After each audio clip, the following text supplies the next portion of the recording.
Yeah, my name is Nnamdi. I'm part of the collective, and the piece I'm today is called "Who Will Survive." I see a war going on outside. Who will survive? Another black boy got shot on Channel 5. I saw his picture on the news. He had the same hue as mine. Plus, not only that, we shared the same colored eyes.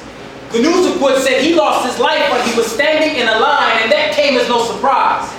So now I'm not sure what's worse, the lack of shock or his demise.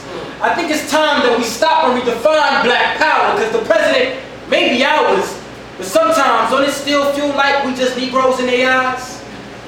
I guess that's why they tell us lies. I mean, why else is gentrification, segregation in disguise? As I look to the sky with my knees down and my head high, I realize that the hopes and dreams of Huey Newton, Malcolm X, and Dr. King have descended upon my generation, the 90s babies, who don't know the cost of salvation, yet who else will save this nation from itself?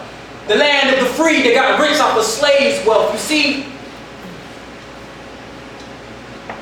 there is a war going on outside. Who will survive? She's in her 20s now, but her cousin touched her when she was 9.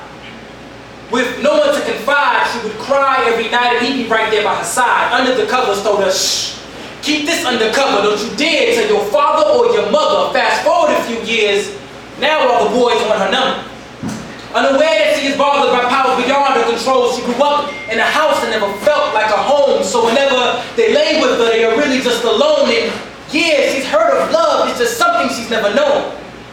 These are actions, the pedophilic actions our society just condones. At 18, instead of a college ID, she got HIV. By 23, she was on her deathbed attached to an IV. The doctor's prognosis was AIDS with no chance of relief.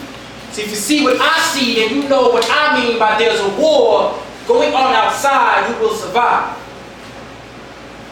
We live in a time where genocide's alibi coincides with religion. Men work 18-hour shifts because getting money is the mission, or at least that's what music and media tells them is their only proposition.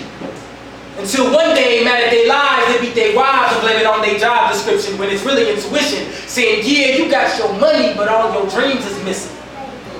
They turn their back on their fellow man because he's seen as competition, and whether if he looks in the mirror, he's as big as opposition. So tonight I ask you all to reconsider your position, because I see a war going on outside. Who will survive? There is a war going on outside. Will you survive?